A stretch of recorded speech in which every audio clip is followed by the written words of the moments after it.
നമസ്തേ കുട്ടികളെ, ഇന്നിവിടെ പറയാൻ പോണ കാര്യം നമ്മൾ അറിഞ്ഞോ അറിയാതെയോ ചില തെറ്റുകളൊക്കെ ചെയ്യാറുണ്ട്. അങ്ങനെ ചെയ്യാൻ പാടില്ലാത്ത ഒരു 3 തെറ്റിനെ കുറിച്ചാണ് കേട്ടോ. തെറ്റല്ല, നമ്മളറിയാതെ അങ്ങനെ ചെയ്തു പോകുന്നതാണ്. അത് ഒരിക്കലും ചെയ്യാൻ പാടില്ല. നമ്മുടെ അടുക്കളയിൽ ദാരിദ്ര്യം ഉണ്ടാവും എന്നാണ് പറയുക, അല്ലെങ്കിൽ നമ്മുടെ വീട്ടിലെ സ്ത്രീത്വം പോകുന്നതൊക്കെയാണ് പറയുക. നമുക്ക് 3 കാര്യത്തിൽ ആദ്യം ചോറാണ് കേട്ടോ. നമ്മൾ ചോറ് വെച്ച കലം അല്ലെങ്കിൽ ചെമ്പ്, നമ്മൾ ചോറ് വെക്കുന്ന ചെമ്പുണ്ടല്ലോ, ആ ചോറ് വെച്ച ചെമ്പിന്ന് നമ്മൾ ചോറ് വിളമ്പുമ്പോൾ സാധാരണ നമ്മൾ ചോറ് എടുക്കുന്ന കയ്യിലുകൊണ്ടാണ് ചോറ് വിളമ്പുക. അങ്ങനെ ചോറ് വിളമ്പുന്നതുകൊണ്ട് ഒരു കുഴപ്പമില്ല. ചിലവർ കണ്ടിട്ടുണ്ടാവും, ചിലപ്പോൾ ചോറ് കഴിഞ്ഞു, ആ ചോറ് കഴിഞ്ഞപ്പോൾ ആ ചോറും ചെമ്പെന്ന് ഇങ്ങനെ തുടച്ചെടുത്ത് വിളമ്പോ അല്ലെങ്കിൽ വേറെ പാത്രത്തിലേക്ക് എടുത്ത് വെക്കുന്നത് കാണാം. ഒരിക്കലും ചോറും ചെമ്പ് നമ്മൾ കൈയോട് തുടയ്ക്കരുത്. അങ്ങനെ തുടച്ചു കഴിഞ്ഞാൽ നമ്മുടെ വീട്ടിലത്തെ സ്ത്രീത്വം അല്ലെങ്കിൽ ശ്രീ ഭഗവതി പോവും, അല്ലെങ്കിൽ നമുക്ക് ദാരിദ്ര്യം ഉണ്ടാവും എന്നാണ് പറയുക. ചോറും ചെമ്പ് കൈകൊണ്ട് വടിച്ച് തുടച്ചു കഴിഞ്ഞാൽ നമുക്ക് ദാരിദ്ര്യം നമുക്ക് ഇപ്പോഴില്ലെങ്കിലും നമ്മളെ അടുത്ത തലമുറയ്ക്ക് അല്ലെങ്കിൽ ഒരു 1-2 തലമുറ കഴിഞ്ഞാൽ കൂടെ നമുക്ക് നമ്മുടെ മക്കളോ പേരക്കുട്ടികൾക്കൊക്കെ ദാരിദ്ര്യം അനുഭവപ്പെടാൻ സാധ്യതയുണ്ടെന്നാണ് പറയണത്. അതുകൊണ്ട് ഒരിക്കലും നമ്മൾ ചോറ് വെച്ച ചെമ്പ് കൈകൊണ്ട് തുടച്ചെടുക്കരുത്. അതുമാതിരി തന്നെ നമ്മൾ ഉണ്ടുകൊണ്ടിരിക്കുന്ന സമയത്ത് നമ്മുടെ മക്കളായിരിക്കും അല്ലെങ്കിൽ നമ്മുടെ അമ്മയായിരിക്കും അടുത്ത് ഭക്ഷണം കഴിക്കുന്നത്. അപ്പോൾ നമ്മളെ ചോറ് കുറച്ച് അധികം വിളമ്പുണ്ടെങ്കിൽ നമ്മൾ എന്ത് ചെയ്യും, കുട്ടികൾക്ക് ചോറ് വേണമെച്ചാൽ നമ്മൾ തട്ടുന്നോ ഇലയെന്നോ കുറച്ച് ചോറ് വാരി അടുത്ത ഇലയിലേക്ക് വെച്ച് കൊടുക്കാറുണ്ട്. അതും ഒരിക്കലും ചെയ്യരുത് കേട്ടോ. അപ്പോൾ നമുക്ക് അങ്ങനെ ചോറ് അധികമാണ്, ആ കുട്ടികൾക്ക് ചോറ് കൊടുക്കണം എന്ന് വിചാരിച്ചാൽ കൂടെ നമ്മളൊരു കയ്യിലോ കരണ്ടിയോ എടുത്തിട്ട് ഇട്ട് കൊടുക്കുക, അല്ലെങ്കിൽ ഒരു സ്പൂണോ എടുത്തിട്ട് ഇട്ട് കൊടുക്കാം, അല്ലെങ്കിൽ നമ്മളെ കൊണ്ട് ഉരുട്ടി അവർക്ക് കൊടുക്കാം. അതുപോലെ തന്നെ നമ്മൾ ചോറ് വെച്ച ചെമ്പിൽ ചോറ് ബാക്കിയുണ്ടെങ്കിൽ നമുക്ക് കുറച്ചൊരു 10-15 വറ്റുള്ളൂ, കുറച്ച് വറ്റുള്ളൂ, നമ്മളത് വെള്ളം ഒഴിച്ചിടാറുണ്ട്. അവസാനം രാത്രിയാകുമ്പോൾ നമ്മൾ വെള്ളം ഒഴിച്ച് അടുക്കളയിൽ ചോറ് വെക്കണം എന്ന് പറഞ്ഞിട്ടുണ്ടല്ലോ. അങ്ങനെ ചോറ് വെക്കുമ്പോൾ നമ്മൾ ചെമ്പിൽ ആ ചോറിൻ്റെ വറ്റുണ്ടാവും. അപ്പം നമുക്ക് കൈകൊണ്ട് തുടയ്ക്കാതെ അത് അവിടെ ഇവിടെയൊക്കെ ഒട്ടിക്കിടക്കുന്നുണ്ടാവും, തുടയ്ക്കാതെ കിട്ടില്ല എന്നിപ്പോൾ പറയുന്നുണ്ടാവും കുറേ കുട്ടികൾ. അപ്പോൾ അങ്ങനെ ചെയ്യുമ്പോൾ നിങ്ങൾ എന്ത് ചെയ്യണം, കുറച്ച് വെള്ളം ഒഴിച്ച് അത് ചുറ്റി വേറൊരു പാത്രത്തിൽ മാറ്റി വയ്ക്കാം. ഒരിക്കലും നമ്മൾ ചെയ്യാൻ പാടില്ലാത്തൊരു തെറ്റാണ് ചോറും ചെമ്പ് കൈകൊണ്ട് വടിക്കരുത് എന്ന്. അതുമാതിരി തന്നെ നമ്മൾ ചോറ് നമുക്ക് മതിയായും കൂടെ നമ്മളിങ്ങനെ മാടുകയെന്നല്ലേ, ചോറ് ഇങ്ങനെ മാടി മതി എന്ന് പറഞ്ഞിട്ട് അല്ലെങ്കിൽ ഇലയിൽ ഇങ്ങനെ മാടില്ലേ, അങ്ങനെ മാടുമ്പോൾ ഇങ്ങനെ മാടാം, കൈകൊണ്ട് ഇങ്ങനെ ഈ ഭാഗം കൊണ്ട് തട്ടാൻ പാടില്ല എന്ന് പറയാം. അപ്പോൾ അന്നം എന്ന് പറയുന്നത് വലിയൊരു മഹാലക്ഷ്മിയാണ്, അല്ലെങ്കിൽ ഒരു ഐശ്വര്യം തന്നെയാണ്. നമുക്ക് അന്നല്ലേ ഏറ്റവും അന്നലക്ഷ്മി അല്ലേ, അന്നലക്ഷ്മി ഈ കൈ കൊണ്ട് തട്ടരുത് എന്ന് പറയാം. അതിനൊരു കഥ കൂടി ഉണ്ട് കേട്ടോ. അപ്പോൾ ഈ കൈ കൊണ്ട് തട്ടിക്കഴിഞ്ഞാൽ നമ്മുടെ ലക്ഷ്മി കടാക്ഷം പോകുന്നതാണ്, നമുക്ക് ദാരിദ്ര്യം അനുഭവപ്പെടുന്നു. എന്തൊരു സാധനം, അരി നെല്ല് ചോറ് ഒന്നും ഈ കയ്യിൻ്റെ ഈ ഭാഗം കൊണ്ട് നമ്മളിങ്ങനെ തള്ളരുത്.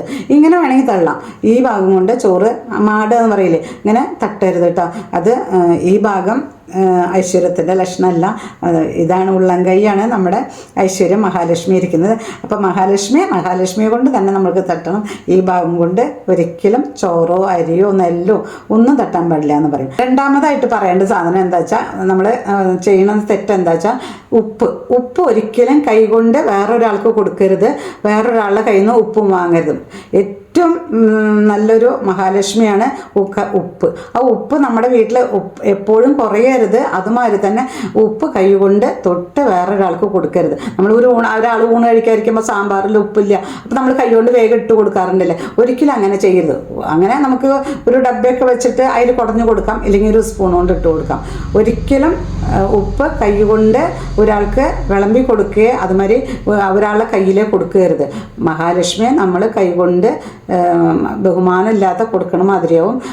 അത് കാരണം കൊണ്ട് ഒരിക്കലും കയ്യിൽ ഉപ്പ് വിളമ്പ് അല്ലെങ്കിൽ കൊടുക്കരുത്. അതുമാതിരി തന്നെ നമ്മൾ കൈകൊണ്ട് ഉപ്പ് കറിയിലിടാൻ നമുക്ക് ഇട്ട് കൊടുക്കാം. ചിലവർക്ക് കൈ അളവ് ഉണ്ടാവുക, കയ്യിലും കരണ്ടിയൊന്നും ഇട്ടാൽ ശരിയാവില്ല, എനിക്കൊന്നും പറ്റില്ല. അപ്പോൾ നമ്മൾ കൈ കൊണ്ട് നുള്ളി അല്ലെങ്കിൽ എടുത്തിട്ട് കറികളിലൊക്കെ ഇടാം. നമ്മൾ കറി പാകം ചെയ്യുമ്പോൾ, മറ്റേ വിഭവങ്ങളൊക്കെ ചെയ്യുമ്പോൾ അങ്ങനെ ഇട്ട് കൊടുക്കാം. ഒരിക്കലും വേറൊരാളുടെ കയ്യിൽ നിന്ന് വാങ്ങി വേറൊരാൾക്ക് കൊടുക്കുക, അതുമാതിരി വിളമ്പ് ചെയ്യരുത്. ഉപ്പ് നല്ലൊരു മഹാലക്ഷ്മിയാണ്. ഉപ്പില്ലാതെ നമ്മുടെ വീടുകളിൽ ഇരിക്കരുത്, ഉപ്പ് കുറയരുത്. നല്ല ദിവസങ്ങളിൽ നമ്മൾ നല്ല 1-ാം തീയതി ആയാലും ശമ്പളം വാങ്ങിയാൽ ആദ്യം ഉപ്പ് വാങ്ങി നമ്മുടെ പാത്രത്തിൽ അടുക്കളയിൽ ഇട്ട് വിടണം. അപ്പോൾ എല്ലാവിധ ഐശ്വര്യങ്ങളും ഉണ്ടാവും എന്നാണ് പറയുക. ഉപ്പ് ഒരിക്കലും കുറയരുത്. ഈ തെറ്റും ചെയ്യാതിരിക്കുക. മൂന്നാമതായിട്ട് ചെയ്യാൻ പാടില്ലാത്ത തെറ്റ്, അതിപ്പോൾ സാധാരണ ആർക്കും അങ്ങനെ ചെയ്യാൻ പറ്റാത്തതാണ്. കാരണം നെയ്യ് കൂടെ നമ്മൾ കൈകൊണ്ട് തൊടരുതെന്ന് പറയും. കൈകൊണ്ട് തൊടുന്ന നെയ്യ്, വെണ്ണ, സാധാരണ കുട്ടികൾക്കൊക്കെ വായിൽ വെണ്ണ കൊടുക്കാം, അതൊന്നും കുഴപ്പമില്ല. ഇപ്പം നമ്മൾ വെണ്ണ, തൈരൊക്കെ കടഞ്ഞു കഴിഞ്ഞാൽ വെണ്ണ എടുത്ത് ഉരുട്ട് വെക്കാറുണ്ട്. അതൊക്കെ ചെയ്യാം. അത് ഉരുട്ടി നമ്മൾ ചിലപ്പോൾ എന്ത് ചെയ്യും, ആരെങ്കിലും വന്ന് കുറച്ച് വെണ്ണ തരുമോ ചോദിച്ചു കഴിഞ്ഞാൽ ആ വെണ്ണ നുള്ളി കൊടുക്കാറുണ്ട്, അല്ലെങ്കിൽ കുറച്ചെടുത്ത് ഒരു പാത്രത്തിൽ കൊടുക്കാറുണ്ട്. അതൊരിക്കലും നമ്മുടെ കൈ കൊണ്ട് എടുക്കരുത്.